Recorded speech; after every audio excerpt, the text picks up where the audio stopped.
এই যে দাবি দেওয়া 200 রকমের আন্দোলন হয়েছে এই পর্যন্ত 5ই আগস্টের পরে, এই প্রবলেম তো 5ই আগস্টে ক্রিয়েট হয় নাই, বিগত 16 বছরের। তা 16 বছরেরটা এখন বিস্ফোরণ ঘটলো কেন? মাঠে আর্মি আছে, ভীষণ কোঅপারেট করতেছে উইথ ম্যাজিস্ট্রেসি পাওয়ার। আমার বৈধ অস্ত্র জমা নিছে, অবৈধ অস্ত্র উদ্ধার হয় নাই। তো যার বিরোধিতা করলে সে থাকলো 15 বছর, আর যাকে জান দিয়ে সহায়তা করতেছো সে দিশেহারা হয়ে যাচ্ছে কেন? আমরা আসতে চাই একটু রাজনৈতিক বিশ্লেষক অ্যাডভোকেট আবু হানা রাজ্জাকি আপনার কাছে। একেবারে সাবলীল প্রশ্ন, আপনি রাজনৈতিক বিশ্লেষক, সাবলীল প্রশ্ন করতে চাই যে এই অন্তর্বর্তীকালীন সরকারের আমলে এই আন্দোলনগুলোর যৌক্তিকতা কতটুকু, এবং এই অন্তর্বর্তীকালীন সরকারের এই আন্দোলনগুলোকে আমলে নেওয়ার যৌক্তিকতা কতটুকু? প্রথম আসেন আপনি সকাল বিকাল বলছেন যে গভর্নমেন্টে আমরা কোঅপারেট করি। আপনার নেতারা বাসায় বসে বললেই তো হয়, তার কাছে তোমরা এই আন্দোলনগুলো কেন করছো? নির্বাচন দিয়ে চলে যাবে, বাকি আমরা দেখব। 2 নম্বর আসেন, এই যে দাবি দেওয়া 200 রকমের আন্দোলন হয়েছে এই পর্যন্ত 5ই আগস্টের পরে, এই প্রবলেম তো 5ই আগস্টে ক্রিয়েট হয় নাই, বিগত 16 বছরের। আমি তার পিছনে গেলাম না। তো 16 বছরেরটা এখন বিস্ফোরণ ঘটলো কেন? এখন বিস্ফোরণ ঘটলো কেন? ইন্টেনশনালি প্ল্যান্ড এবং এর পিছনে দিছে তেল, মানে কি বলে এটা, গতিশীল করার জন্য। হ্যাঁ, কেন করছে? আমরা শুনতেছি সমস্ত রাজনৈতিক দল কিন্তু এই সরকারকে কোঅপারেট করতেছে। হ্যাঁ, আমি শুনছি, আমি দেখি নাই, দেখতে হলে তো আমার অ্যাকশন দেখতে হয়। 1 নম্বর, সমস্ত রাজনৈতিক দলমত নির্বিশেষে বসাইছে এই পর্যন্ত আমি দেখছি, কিন্তু তারপরে আজও কোঅপারেট করতেছে। তাদের দাবি মাঠে আর্মি আছে, ভীষণ কোঅপারেট করতেছে উইথ ম্যাজিস্ট্রেসি পাওয়ার। আমার বৈধ অস্ত্র জমা নিছে, অবৈধ অস্ত্র উদ্ধার হয় নাই, ভীষণ কাজ করতেছে মাঠে। এইবার আসেন উল্টা দিকটায়, বিগত 12 বছর সবাই তো ওই সরকারের বিরোধিতা করছে। আগের সরকারে বলে তো, সবাই কথায় কথায় বলে আমরা এইটা করছি সেইটা করছি আন্দোলন। তো যার বিরোধিতা করলে সে থাকলো 15 বছর, আর যাকে জান দিয়ে সহায়তা করতেছো সে দিশেহারা হয়ে যাচ্ছে কেন? এত টালমাটাল সিচুয়েশনকে পরিষ্কার কোনো সহযোগিতা নাই। It is the text to the people. তাহলে আপনি বলেন, আমরা এই দেশে মার্শাল ল অনেক দেখছি, আমি তো দেখি নাই মাটি থর থর করে কাঁপছে ইভেন 1/11-এ। আর আপনি এখন বাজারে মিলিটারি আছে উইথ ম্যাজিস্ট্রেসি পাওয়ার, আপনি অস্ত্র উদ্ধার হচ্ছে না, আর আমার বৈধ অস্ত্র আপনি অফিসিয়ালি জমা নিয়ে নিলেন। So this is not cooperation, it is just একটা ব্লেম যে তারা করতেছে। This is my simple. তারপর এবার আসেন, উনি আরও কতগুলো কথা বলছেন। লেটেস্ট উনি বলছেন বিচার কার্যে হস্তক্ষেপ চলছে, স্বাভাবিক কার্যক্রম করতে পারছেন না, স্বকীয়ভাবেও কাজ করতে পারছেন, মানে আমার যা ইচ্ছা আমি পারতেছি না।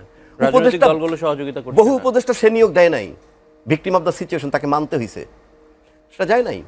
তারপরে আসেন, আপনি বললেন ফাইনালি গিয়ে এটা টার্ন নিল কোথায়?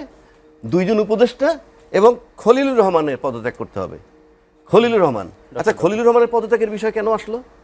আচ্ছা ওই 2 জনের বিষয়ে আমি বললাম না তর্কের খাতিরে, ঠিক আছে, তারা টু সাম এক্সটেন্ট ছাত্রদের সাথে ইনভলভ, ভালো কথা, বাদ দিলাম।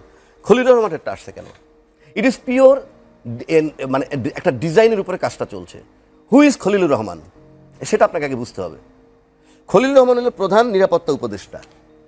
হ্যাঁ, অল গোয়েন্দা, বাংলাদেশের যত পদের গোয়েন্দা আছে সবাই আনসারেবল হয়েছে খলিলুর রহমান কাছে। এবং বস্তুত সে ইনডাইরেক্টলি প্রতিরক্ষা মন্ত্রণালয়ের দায়িত্বটা পালন করতেছে, ইনডাইরেক্টলি। আগে ছিল আমার গোয়েন্দারা সব বিচ্ছিন্ন। আপনি যদি গোয়েন্দা নিয়ে কথা বলতে হইতেন, আপনাকে কথা বলতে হইতো এনএসআই, ডিজিএফআই, তো সিআইডি, তো এসবি, তো র্যাবের গোয়েন্দা, সবার সাথে। আর আপনি এখন যদি কথা বলেন, আপনি খলিল রহমানের সাথে কথা বলে আপনি সব করেন, বিকজ সে বস। এখন আসেন প্রবলেমটা কোথায়? বাংলাদেশ নিয়ে বহু ধরনের কারসাজি অতীতে চলে আসছে। কোনো একটা ঘটনা ঘটলেই সেটা মিডিয়ায়, সোশ্যাল মিডিয়ায় এমনভাবে উপস্থাপন করা হয়েছে এটা আন্তর্জাতিক মহল পর্যন্ত রিচ করছে, যেখানে আমরা পিছিয়ে ছিলাম। But Khalil Rahman is a person who has the ability to balance ইট। ওই লেভেলে যেখানে 5টা পৃথিবীতে পাওয়ার আছে, ভেটো পাওয়ারের, রাশিয়া, আমেরিকা, চীন, ফ্রান্স, ইংল্যান্ড, সেইখানে ব্যালেন্স করার ক্ষমতাই খলিল রহমান আছে। এটা যাদের জন্য গাত্রদাহ, তাদের ইন্ধনে একটা অযৌক্তিক দাবি নিয়ে গেছে। নাহলে সিটি কর্পোরেশনের ইস্যু, তাতে খলিল রহমানের বিদায় দিব কেন আমি? সে তো নির্বাচনও করবে না, কিছুই করবে না। আপনাকে বুঝতে হবে যে আমরা কোথায় আসি। এবং ইউনূস সাহেবকে I am telling you again, কোনো কোঅপারেশন করতেছে না। কারণ 12 বছর যাদের বিরুদ্ধে নন কোঅপারেট করছি তারা 15 বছর ক্ষমতায় ছিল, আর সবাই যাকে কোঅপারেট করতেছে সে কিছুই করতে পারতেছে না। কারা কোঅপারেট? রাজনৈতিক দলগুলো কোঅপারেট করছে না, নাকি সরকারি কর্মচারীরা করছে? রাজনৈতিক দল। এইবার আসেন, বেসিক্যালি বাংলাদেশে আন্দোলন কোনো রাজনৈতিক দল কিছুই করতে পারে নাই, হাসিনার মতো মহিলাও পারে নাই। বাট প্রশাসন যখন নেমে আসছে, আপনি যদি এরশাদের আন্দোলন ধরেন, সব শেষে যখন আর্মি বলছে নুরুদ্দিন সাহেব সরি স্যার আমরা আর পারবো না, তখন তিনি পদত্যাগ করছেন। খালেদা জিয়া 96-তে যখন মহিউদ্দিন খান আলমগীর সাহেব তার আমলাদেরকে নিয়ে হানিফ সাহেবের জনতার মঞ্চে এসে বলল, তখন খালেদা জিয়া রিজাইন করছে, এর আগ পর্যন্ত করেন নাই।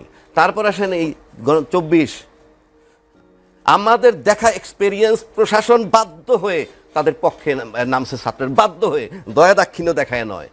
যখন প্রশাসন রিভোল্ট করছে তখনই তার পদত্যাগ করতে হয়েছে। সুতরাং বাংলাদেশে আমলা is a very big factor, number 1। এখন ইউনূস সরকার কেন বেকায় দেয়? শেখ হাসিনা ছিল বাংলাদেশ 17 লক্ষ প্রজাতন্ত্রের কর্মকর্তা কর্মচারীর প্রধানমন্ত্রী, আর ইউনূস সরকার হলো জনগণের প্রধানমন্ত্রী। So he is non cooperated by the administration. Very simple. আপনি যখন জনগণের পক্ষে থাকবেন, প্রশাসন চাকর হয়ে যাবে। আর আপনি যখন চাকরের মনিব বানায় ফেলবেন, যেটা শেখ হাসিনা করছে, গুলি মারছে, এইটা করছে, সেইটা করছে।